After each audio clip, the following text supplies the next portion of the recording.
It's a great pleasure to be here, and I hope that what I'm going to say will be of interest to you. So these are the main messages.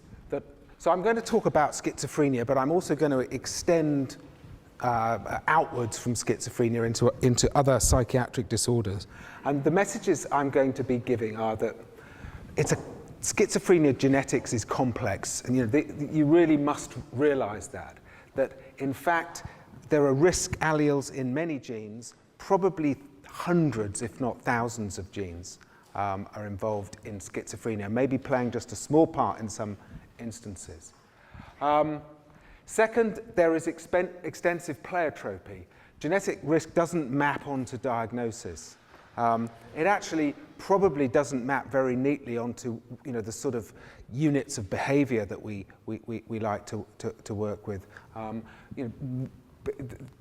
Genetic risk is pleiotropic.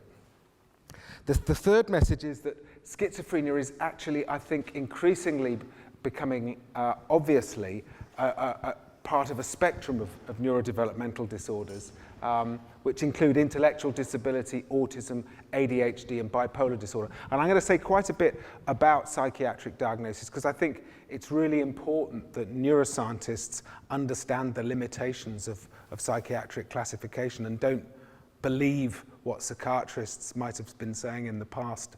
Don't think that schizophrenia is a thing and autism is a different thing. It ain't like that. But in spite of this sort of complexity, I'm going to try and point out that there's some convergence in the genetics onto particular biological processes, and these are the subject of what you're talking about today. So what is schizophrenia? And I think it's good to know what the disorder is if you work on it. And any of you who work on schizophrenia, I really recommend that you go and spend some time and talk to some patients who have the disorder if you haven't done that already. This was painted by a chap called Brian Charnley who had schizophrenia. He died very young. He died, as many do, by his own hand. Schizophrenia is a common disorder. It affects about 1% of the population. It typically occurs in young adulthood, in people your age or younger. The symptoms can be grouped into positive symptoms, and this is what Brian is trying to illustrate here, what the positive or the so-called psychotic symptoms are. Psychosis means there's a loss of contact with reality. And by that, we normally mean either delusions, which are false beliefs. I might believe that the people moving this thing here was part of a plot that had been orchestrated by Oscar to try and unnerve me at the beginning of my presentation, so that when he comes to the UK, I will be, extra nice to him because my confidence will be shattered, or something like that. That's a delusion. A hallucination is a false perception, a perception without a stimulus. And people with schizophrenia typically hear voices. They often actually hear their own thoughts as if they were voices, out loud, sometimes as a running commentary on their actions. And this is what Brian Charnley is trying to represent here. They sometimes believe that other people can hear their thoughts, that they're so loud that people in the room can hear them. They experience their thoughts leaving their head, and this is what he's trying to describe here. They have negative symptoms, and so the positive symptoms, the psychotic symptoms, come and go, and these are what get people admitted to hospital, and they're treatable by and large with antipsychotic drugs, which I'll talk about in a minute. Negative symptoms, on the other hand, are chronic, and they're, as the name suggests, an absence of things. And they tend to be they're an absence of volition, social withdrawal, poverty of speech. People say very little, do very little, perhaps feel very little, have very little.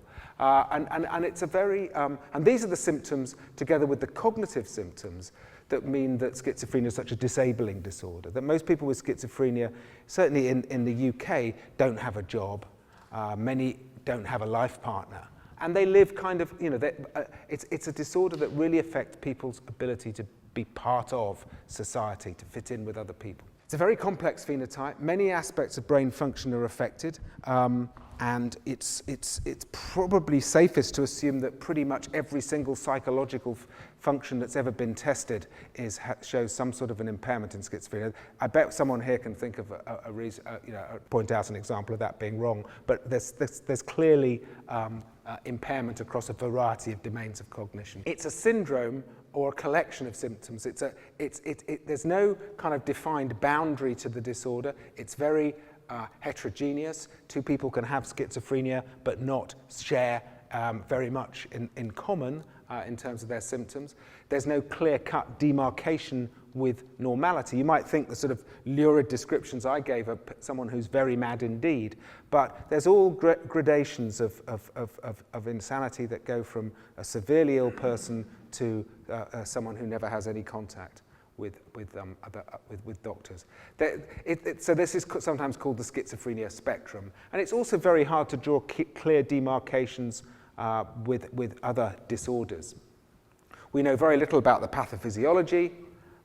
It's very poorly understood, and I'll say a bit about it in a bit, but a lot of the talks you're going to get later in the week are about the pathophysiology of schizophrenia. We believe it to be a neurodevelopmental disorder on the grounds that of a number of lines of evidence. Epidemiology, there's association with early epidemiological exposures that impact on early brain development. Things like famine or infection in utero, obstetric complications, for example. You see in cohort studies and in sort of retrospective studies, there's evidence that people who present with schizophrenia with their first psychotic break in their early adult life, some of them have had abnormalities going right back to when they were small children. And there's evidence from brain imaging studies that at least some of the neuroanatomical abnormalities that you see are present right at the beginning of the illness. I said that there are drugs that successfully treat the positive symptoms, and these drugs, as I'm sure you all know, work by blocking dopamine receptors, and their efficacy is related to the propensity with which they block dopamine receptors. And it's likely that the psychotic symptoms, the delusions and the hallucinations, probably are manifestations of abnormal dopaminergic neurotransmission. And I won't go into the sort of theories of how that works unless somebody wants to in discussion. And there's good evidence that psychosis is associated with a hyperdopaminergic state, probably increased presynaptic release of dopamine in people with positive or psychotic symptoms. And there's also evidence that if you give drugs that increase dopamine release, like amphetamine, you can get a psychotic syndrome developing. It's also actually the case that the NMDA receptor, actually it's antagonist, isn't it, can induce psychosis. And this is sometimes called, this idea that hyperdopaminergic state can induce psychosis is sometimes called the dopamine hypothesis of schizophrenia, and the idea that perhaps abnormalities in NMDA receptor function underlie is sometimes called the glutamate hypothesis or NMDA hypothesis. Now, I'm just sort of setting you up for later on, really. But the problem with the drugs are that they're not always effective. They have a lot of unwanted effects. Patients really don't like taking them. Many patients don't like taking them. And that is probably because of symptoms of anhedonia and of slowed thinking and that occur as a consequence. And they don't really help the cognitive and negative symptoms. So we've got a way to go, really, in treating schizophrenia better. But we need new treatments, but there have been no fundamental advances in treatment in psychiatry for over 40 years. The antipsychotic drugs actually really were discovered in the 1950s, and with one or two exceptions, they're largely kind of compounds that do the same thing as other antipsychotic drugs. And it's been, pharmaceutical companies have tried very hard to develop new therapies, but really there have been no, I would say, no really earth-shattering breakthroughs. And the reasons are really, I think, this. We need to understand fundamental disease mechanisms if we're going to develop really effective treatments. That's, I think, most people wouldn't argue with that. But the brain is very complex and inaccessible. You know, it's difficult to study. We can't just take bits out of a human brain, as you all know. The other problem is that these, as I hinted at the beginning, diagnostic groups are very poorly defined. What we call schizophrenia is a kind of a clinical convention that describes a group of patients that helps us have some idea of that the prognosis is going to be worse than a group of patients we might describe as having bipolar disorder. And these things feed off each other.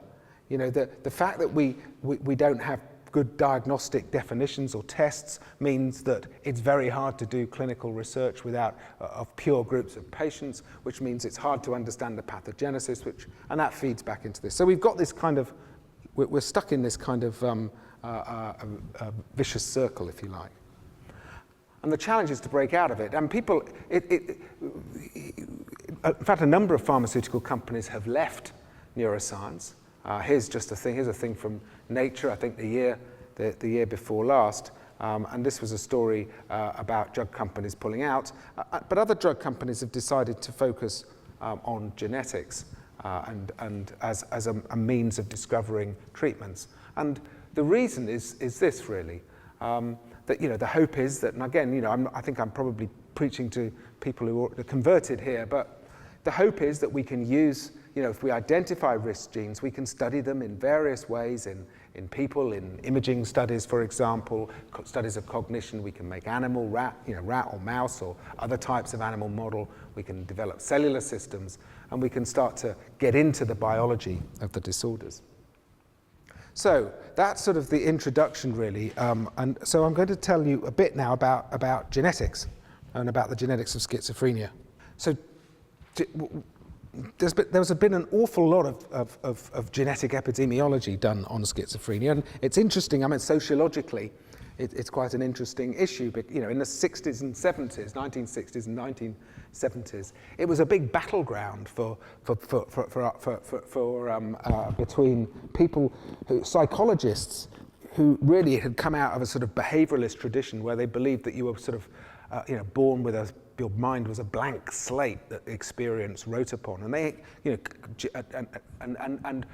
but more biologically minded physicians and psychologists who could see that genetics must be important, and it was so fiercely controversial that actually in order to persuade people that genes were important in schizophrenia, that researchers had to do an awful lot of studies. So there were a lot of actually family twin and adoption studies, really showing that the heritability of schizophrenia is relatively substantial between 0.6 and 0.8, meaning that between 0.6 and 0.8 of the variation in risk in the population is due to genetic factors, inherited genetic factors.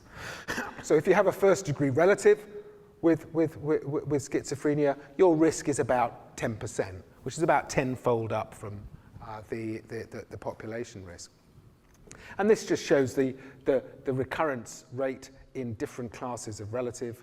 You can see this is the MZ twin concordance, which is about 50%, the DZ, which is about 20%. And as you go to more distant classes of relative, the risk drops off fairly sharply to the population risk of 1%. And so you can immediately see that even if you're genetically pretty much identical, your risk of developing to someone with schizophrenia, your risk is only 50%. And that's telling us that other factors must be involved, not non-genetic. It tells us that non-genetic factors are also important, and I mentioned some of the non-genetic factors that have been implicated. And as we'll see, in fact, the genetic component comprises many different genetic effects, some small, some large, and I'll talk about that in a minute.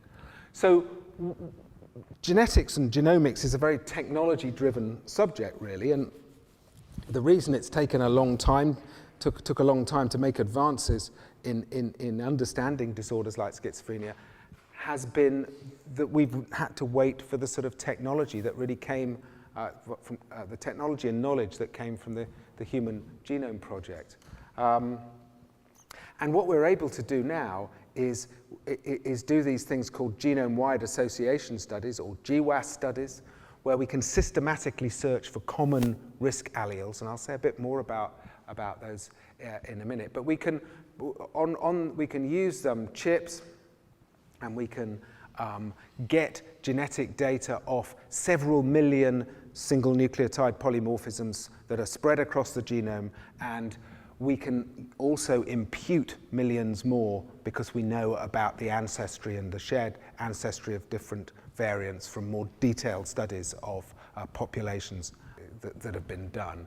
So, with one of these chips, we can effectively assay all of the common variation in an individual, common genetic variation, and study those and conduct the sort of large study that's required. We can also use these chips to find copy number variants, small deletions or duplications, and I'll say a bit about that in the future. And it's really this technology, these chips, that have really had their impact in the last 5 or so years, and I'll describe the findings from those.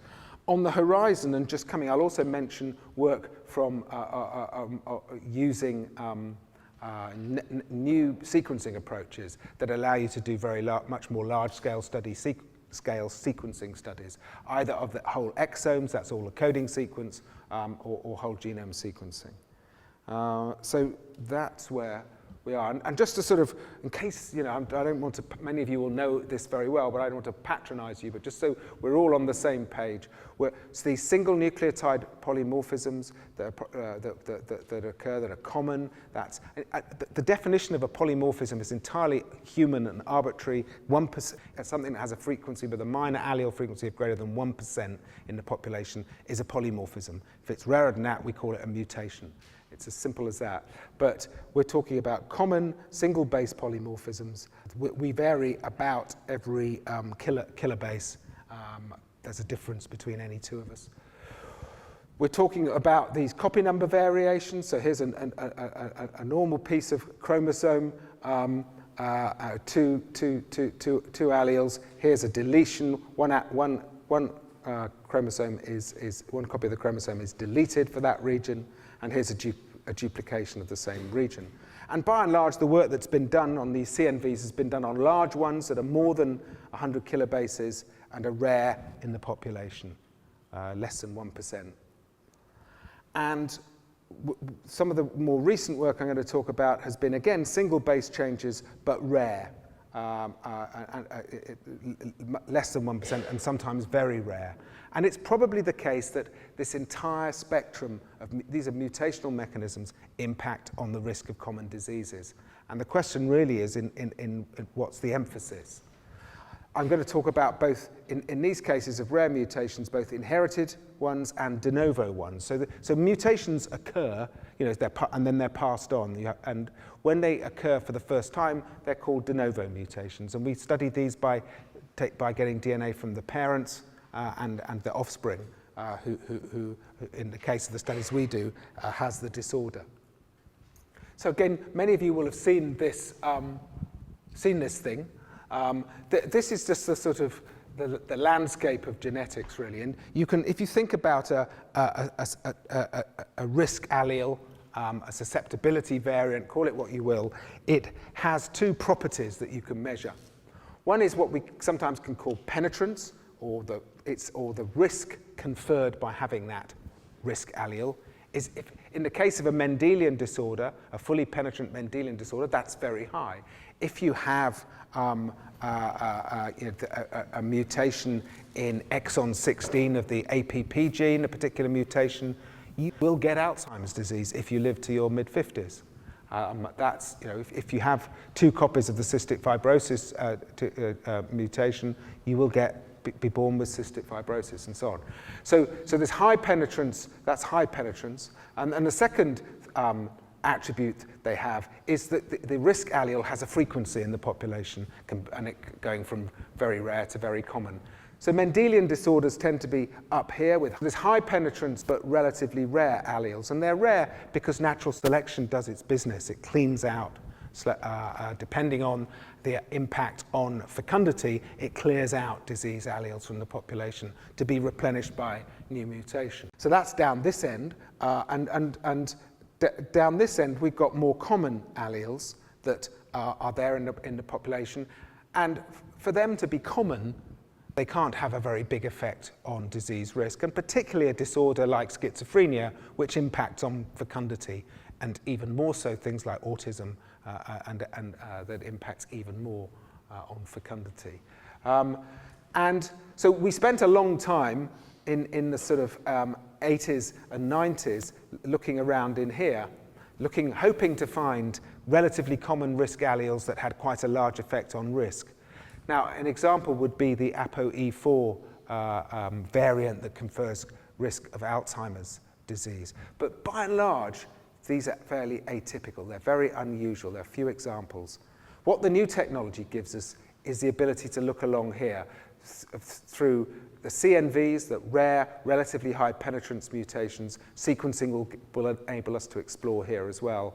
And GWAS, these GWAS chips, enable us to explore the effect of common variants on risk. So that's the sort of landscape of genetics. So these things came out in the late 2000s, what are they called, the noughties, and people started doing studies and they started to realize that actually, groups at that time who had been fairly assiduous in collecting samples, and we were one of them, we had 700 or 800 well-characterized cases in our databases and DNA from those. And we began to realize, to our horror, that these weren't going to be enough.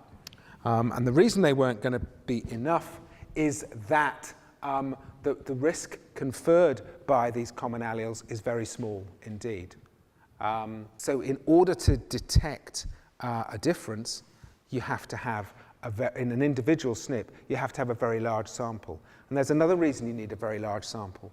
Because you're looking at millions of SNPs, you have to correct for the multiple testing burden that you've done. So that you all know this, the more comparison, anyone can get a positive study, a positive result from a study. You just keep on looking at variables until you find a difference, and 5 out of 100 will be significant at 0.005. So, when you've got probably at least approximately a million independent loci, you need to have a very low p-value before you'll accept significance. And this is so we take in genetics a p-value for these whole genome studies of about 5 times 10 to the minus 8. And this is what we started to do was realize that we'd have to collaborate, and groups got together to produce what we thought would be fairly large set of cases and controls. And this was our first study, the International Schizophrenia Consortium. This is what is called in genetics a Manhattan plot. It's supposed to look like Manhattan. This looks more like Cardiff, but you can see the chromosomes are laid out on their side. From 1 to 22, and each dot is the statistical result from a SNP. And this is the threshold that you'd like to see to be really sure that something is true. And in 2009, that was the situation. And so the field realized that we were going to have to start working together more and more. So this is the next one, 2011, and you can see we're finally sort of starting to bust that threshold. Notice the highest peak on 6p. This is the HLA region, which is of great interest. Here we are, intermediate analysis in 2012, and this is the paper that's coming out soon in Nature, which is based on over 35,000 cases and 4,500 controls. And this is looking a bit more like Manhattan, and there are about 108 independent loci that break this genome-wide significance. The highest is still the HLA region. The p-value here is 10 to the minus 30 something. That's fairly unlikely to be wrong, I can tell you. But the odds ratios are small, less than 1.2. There are likely to be many more below the waterline here, because even with this very large study, the power is limited. And we know this from various tests that you can do on the data. Most of these are not encoding sequences. They're outside genes. It's actually quite hard in some cases to know what the actual active SNP is, because these SNPs across the genome are correlated with other ones that are close by due to the fact that they inherited through the population together, a phenomenon known as linkage disequilibrium. And I'll say a bit more about this. So this is telling us that there are many hundreds of common variants contributing to risk. This is polygenic inheritance. It's like the inheritance of height, and it's like the inheritance of IQ, for example, two continuously distributed traits that are caused by many, many genes of very small effect. These probably account for about a third, possibly more, of genetic liability of schizophrenia. It's not clear still how much of an impact these are having, but they're having a large impact on risk of the disorder. So a lot of people say, what's the point of finding genes of small effect? What a complete, this isn't telling us, these are just, how are these going to help us understand the biology? Well, two things. One is these findings are not telling us about the importance of the protein. They're telling us about how much risk is conferred by the single nucleotide variants that you're measuring. They're telling about how that affects the risk of disorder. It's nothing to do with the importance of the protein. So here are, they're also not telling you about whether these proteins are likely, the proteins coded for the genes are likely to be important treatment targets. Here's a paper that was published a few years back based on GWAS studies of various other common disorders. This shows a number of them, and these are genes that were in SNPs as carrying very small effect risk alleles. And these are all targets of treatments in these disorders. That suggests to you that in principle you might be able to identify new targets for treatment through GWAS. Just because the SNP is only having a small effect on risk doesn't tell you whether you're likely to be dealing with a good target for treatment. As a proof of concept in schizophrenia, here from the latest study that's just about to come out that I showed before. Here, one of the 108 genome-wide significant loci is the good old dopamine D2 receptor gene. And you can see this is a sort of much more detailed zoom in on Manhattan. This is looking at sort of one particular block, and you can see these are genes here. This is the DRD2 here, 5' to 3'. These are all the SNPs that were sort of typed across it, and there's the most strongly associated SNPs that are just upstream of DRD2. So this is, I think, there's another 107 of these that might be of some interest to people. So we can identify drug targets. We can also, in fact, there's a lot of interest in trying to study these SNPs, these associated SNPs as a group, and look to see whether they are overrepresented for particular proteins or groups of proteins, sometimes called pathways that have a particular function. A bit like when you analyze expression data and you try and identify pathways in that. So that's where we are with SNPs. Copy number variants, I think I've introduced that already. So I won't go over that again, but this is how we used to measure them. This is using complete genome hybridization with BACs. But you can see here, here's just what you see. You just see a little bit where there's a lot of increased signal. And this would be 1.5, I think that should be, and this would be a duplication. In fact, we've known for a long time that CNVs are implicated in schizophrenia. And here is a study, 1990-something, that I was involved in, look at children with velacorin. So these people, they knock out a number of genes. In fact, there are different sized deletions. They occur between these, through non-homologous recombination between these repeat units on the chromosome. And that's the mechanism by which these recurring CNVs occur. And 25% of adults with velocardiofacial syndrome develop or have schizophrenia. In this study that we did, they had 25%. And that's been very, very well replicated over the years. The mechanisms are known, and which genes in this region are important, I think, is still a matter of debate. But this has been known a long time. And this led us to look with CGH in our sample, collaborating with a group in Germany who had the CGH technology. And we looked, and this was a study we did in 2008, showing, so this is a deletion here. So this is the sort of tiling path across this region of the genome, and you can see that there's a deletion here, and this just shows the signal intensity here and it dropping off. And this gene here is neurexin 1, and many of you will know about neurexin. It had already been implicated in autism. We found a couple of deletions in neurexin 1, including a Denovo, and in fact, subsequently, again, there's a load of evidence suggesting that deletions of neurexin confer risk of schizophrenia. And in fact, there are now, I think, 11 really robustly identified CNVs that we're absolutely as certain as we can be confer risk of schizophrenia, and they're shown on this picture here. There's the velocardiofacial syndrome deletion, and you can read these yourselves.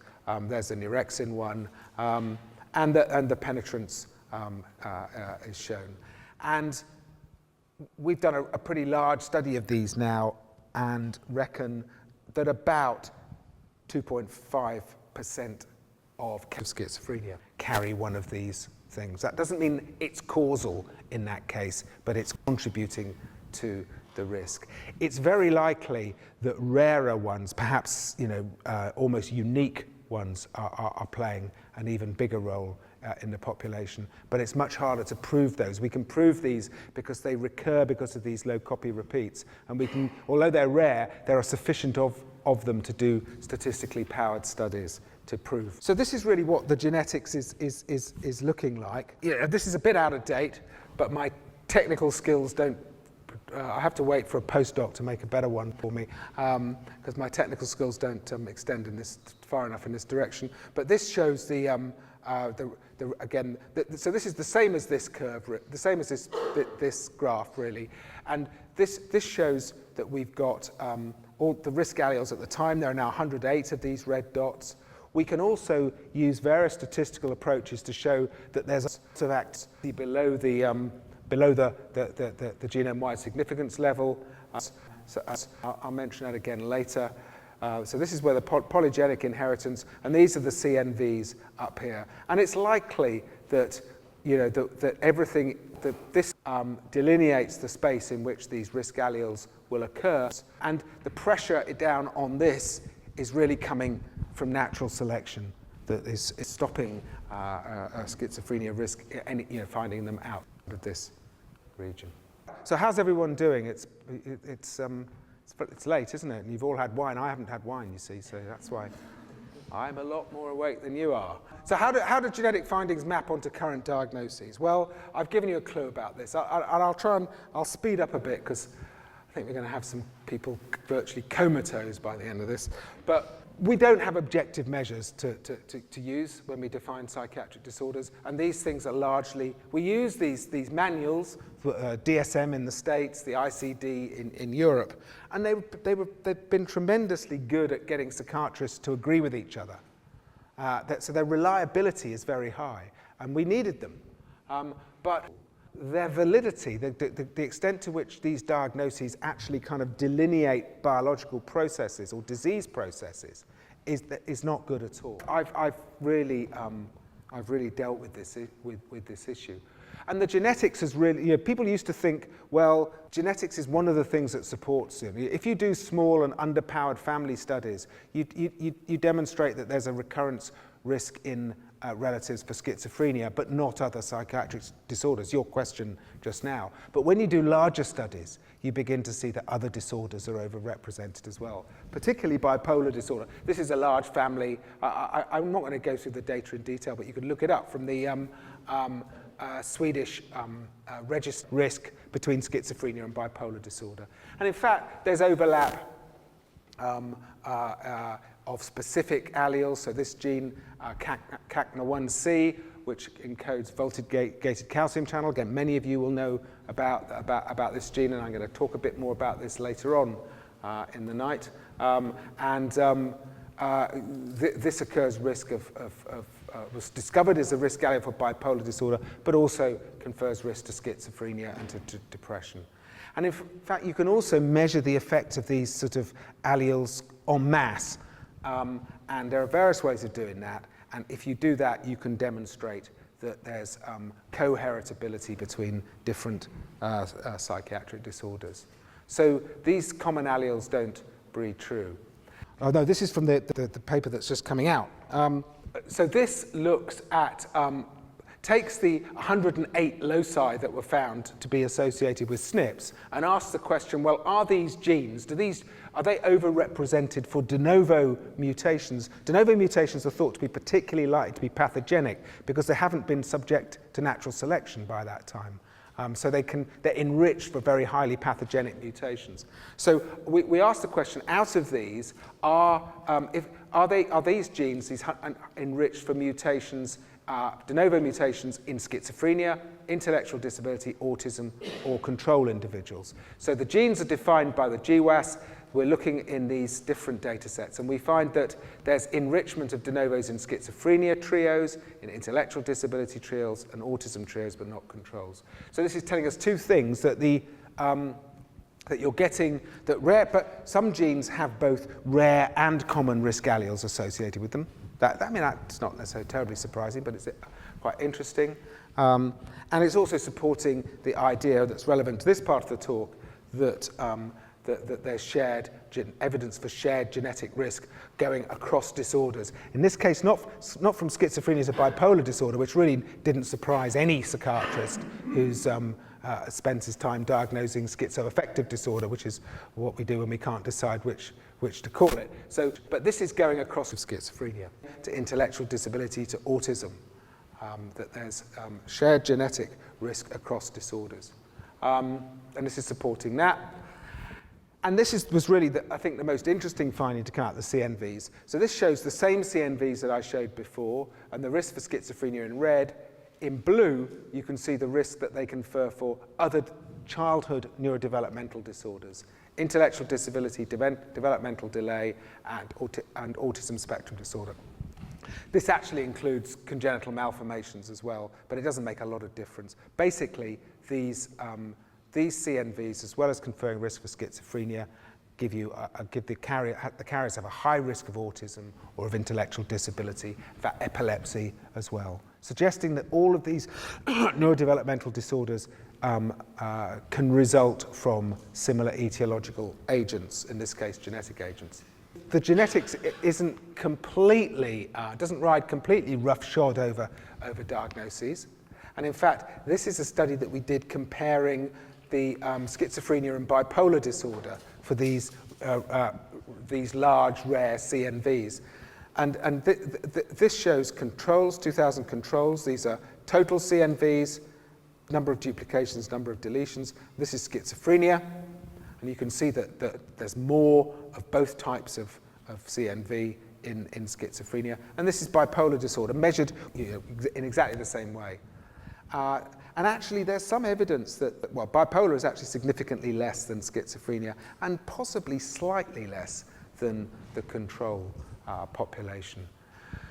And this kind of fits in with the idea that bipolar disorder being a less kind of neurodevelopmental disorder than schizophrenia. There's less severe cognitive impairment. There's less childhood in the way of sort of childhood antecedents, associations with other neurodevelopmental adverse outcomes. And the way I look at it, if you carry a CNV, you're more likely to have cognitive impairment, some negative symptoms, and when you pitch up and see a psychiatrist, he will define that as schizophrenia. Whereas if you don't, you're more likely to be defined as having bipolar disorder. And it suggests that these disorders, well, it supports the idea that they lie upon a developmental continuum. So, to summarize, that genes operate across diagnostic categories, both common genes and rare alleles. These go from mental retardation through autism, ADHD, schizophrenia, bipolar disorder. We did a colleague Anita Thapar did a lovely study showing that ADHD is enriched for some of the same CNVs that predispose to schizophrenia. Caused a real storm in the UK where some people still think you get ADHD because your parents were not very nice to you when when you were young. In the 1950s, a psychiatrist called Postsynaptic referred to the a sort of spectrum of reproductive casualty that results from obstetric complications, and it includes these disorders as well as epilepsy. So basically, early environmentally induced brain damage and rare mutations seem to have the same spectrum of outcomes. And in fact, there's significant comorbidity between these diagnoses, which is often masked by diagnostic and clinical practice, particularly the use of hierarchies. So until the recent DSM-5, you weren't allowed to diagnose a kid with both autism and ADHD. But if you do population studies, huge numbers of kids actually have both sets of symptoms. We put forward a kind of model in I can't remember, 2010, suggesting that these disorders lie upon a gradient of neurodevelopmental pathology. This is along here, that depending on which of these different groups of symptoms, domains of psychopathology, you have, and your position on this gradient will determine the diagnosis that you'll get. And I'll come back to this model again. But I think what the genetics has done, it's a bit like the straw. It's the straw that breaks the camel's back, the tipping point, paradigm shift. People have been trying to live with the current psychiatric diagnosis and classification for a long time, because the thought of having to sort of start again is so horrific.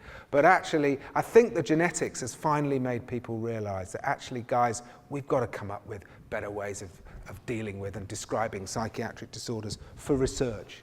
I don't think we can, it's at the moment in the clinic where these diagnostic tools are probably okay, but they're not going to be much use, I don't think, for defining biology.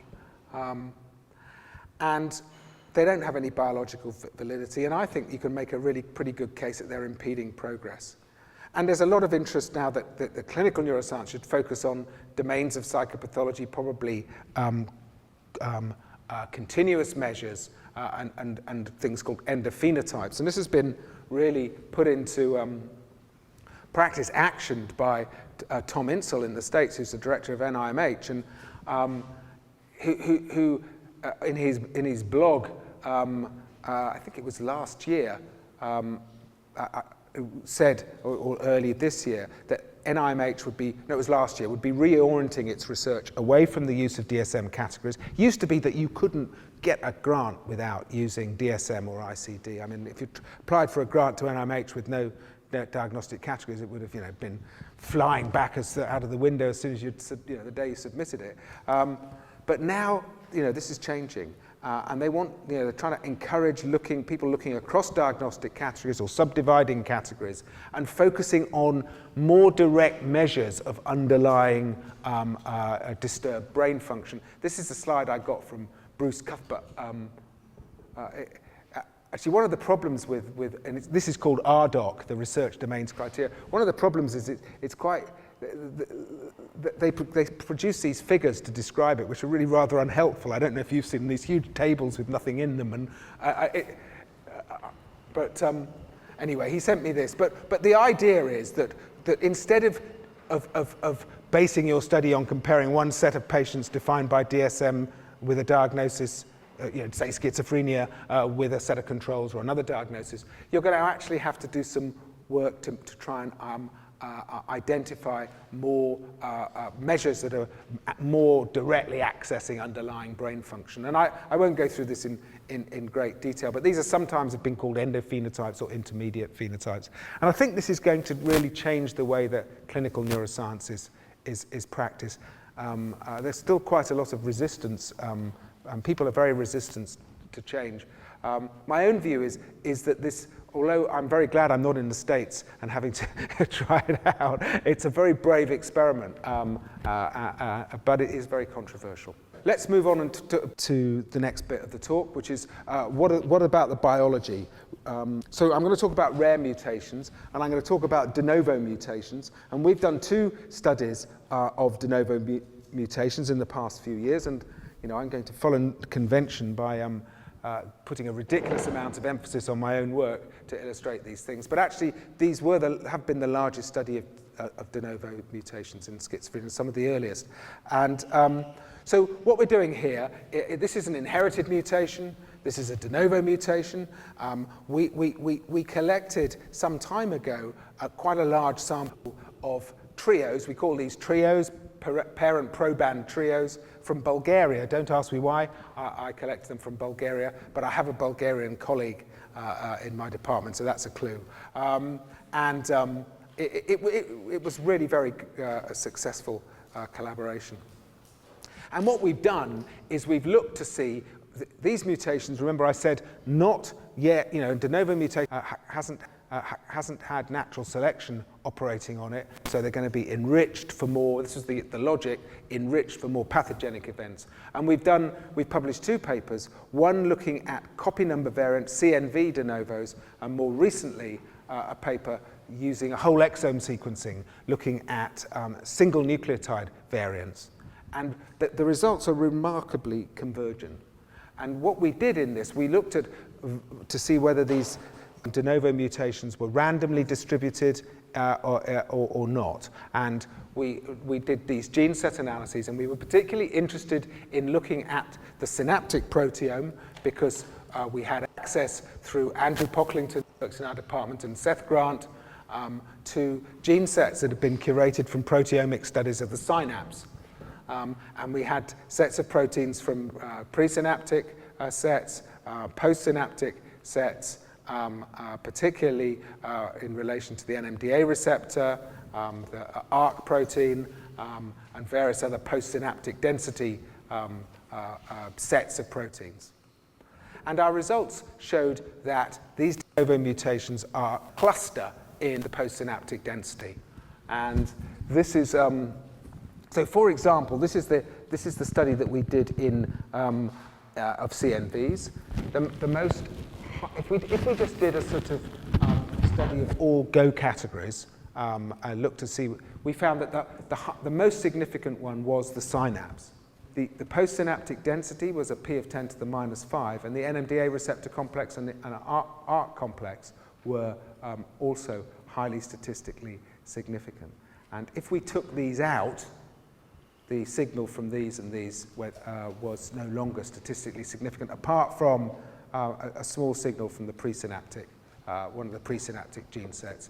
So this is, and here are some of the proteins that we found mutations in, and also other people found mutations in schizophrenia and autism. So we found them in the discs large proteins, DLG1 and 2.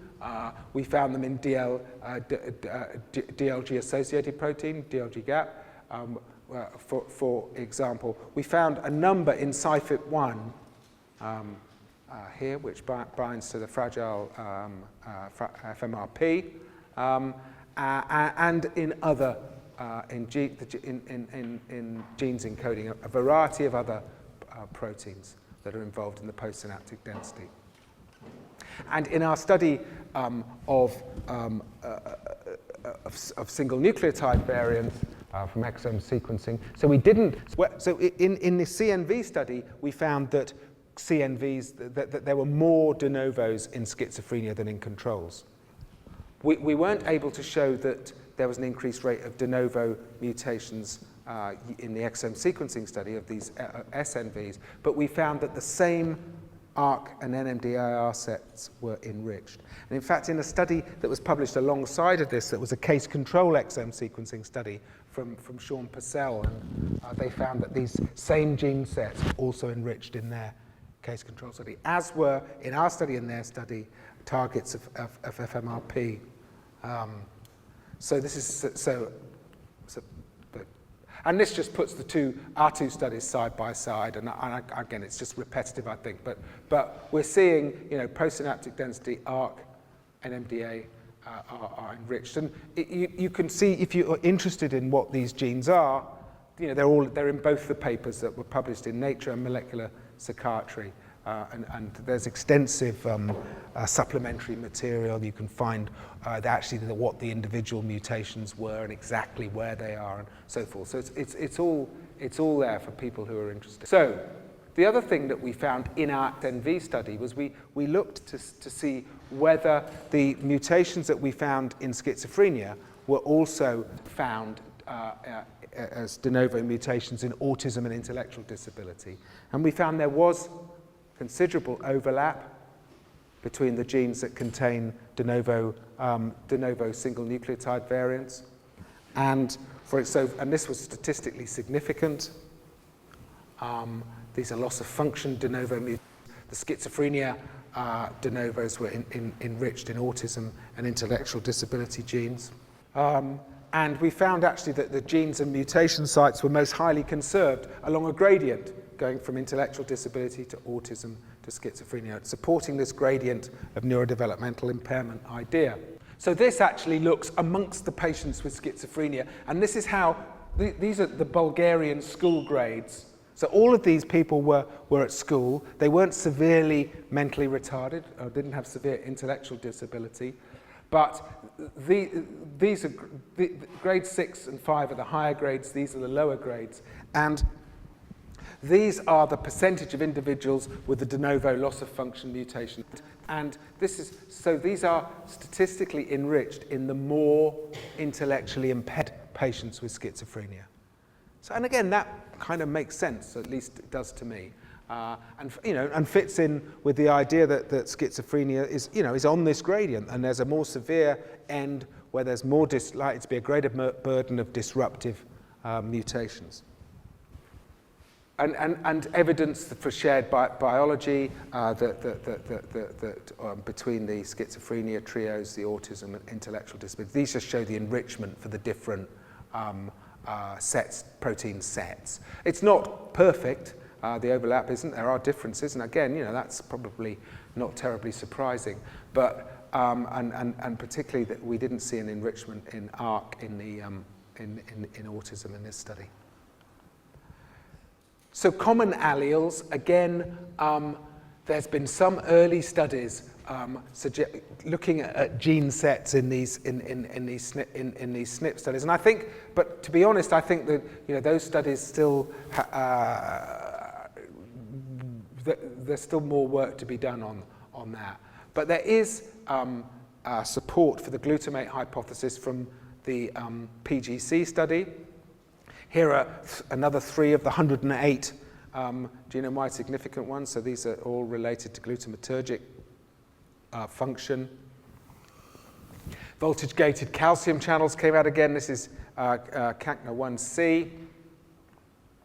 But also significant are 2 of the other genes encoding these proteins. And actually, this is a study trying to look at the looking at whether these genes any of these SNPs lie in enhancer elements from the ENCODE project, and trying to see whether those are enhancers that are present in particular tissue types. So what you see is that different brain regions are enriched. That's good. It's a brain disorder. It does seem to be affecting a number of these different ones. But the really interesting finding was these are the sort of immunological things, and particularly CD20, CD19. So these are enhancers that are enriched in these cell lineages are coming out, and I think people are still digesting these findings. So this doesn't involve the HLA region. So bringing the synaptic convergence, I think I'm now on sort of territory where you guys clearly know a lot more than I do, but there's a big convergence on these sort of processes involving calcium signaling, NMDA receptor, voltage-gated calcium channels, the postsynaptic density, FMRP, We also found that, the actin cytoskeleton is enriched in our Denovo, recent Denovo sequencing study, fitting in with the idea that you're dealing with the sort of process by which synaptic plasticity occurs in the postsynaptic region. And there's, I think, really good convergence on this now. So this is a sort of updated sort of picture of our kind of continuum. You can imagine that there's a sort of neurodevelopmental impairment where the sort of extent of the number of circuits that are affected perhaps, there's a gradient from this end more severe to this end. Cognitive impairment is, generally speaking, worse this end. But the severity of early brain insult, the burden of copy number variants, and the number and severity of deleterious mutations are all the more severe at this end. So I think I'm going to start sort of wrap up now. Several people I can hear snoring now from the back, and people, our alarm clocks are going off for the morning soon. So we have the neuroscience, and we now have some of the genes. I don't think I'm going to skip over these next slides. You know all this stuff. I'm just going to finish by, there are some challenges for neuroscience, I think, that come from the genetic complexity. There's going to be an increasing to focus on networks as well as, or instead of, single molecules to try and understand these disorders. Geneticists have kind of succeeded to the extent they have because of using larger scale studies and collaborating, developing scalable measures. And this may be necessary in neuroscience, particularly clinical neuroscience. So, to the outsider, it seems particularly that because of the highly technical nature of much of what you do, it's often difficult to sort of see how you can replicate findings in very consistent ways across many laboratories. Maybe I've got that wrong, and you can shout at me if I have. I think that what we call the annotation gap is a problem. The fact that we've been able to study the postsynaptic density because Seth Grant and others have spent a lot of time doing very detailed proteomic studies, looking to set up interaction networks for that bit of biology. But we really need to know a lot more about how we can annotate proteins in the brain and at different stages of development in different cell types and different regions if we're going to interpret the genetic data. The pleiotropy means that clinical neuroscience is going to have to stratify patients in new ways. And I think typic and etiological complexity is suggesting that these are disorders, if not of the whole brain, at least of multiple distributed systems. So to finish up, the main messages are what I started off with: complexity, pleiotropy, the spectrum, and convergence. I think that further GWAS studies and sequencing studies will reveal more of the genetic architecture. We're only just sort of getting into the meat of the problem. I think as we get more, identify more risk alleles, we'll be able to start to triangulate better onto the biology. But these will need still very large studies. The sequencing studies are going to need to be done in the same tens of thousands of patients. And at the moment, a whole genome sequence costs over $1,000,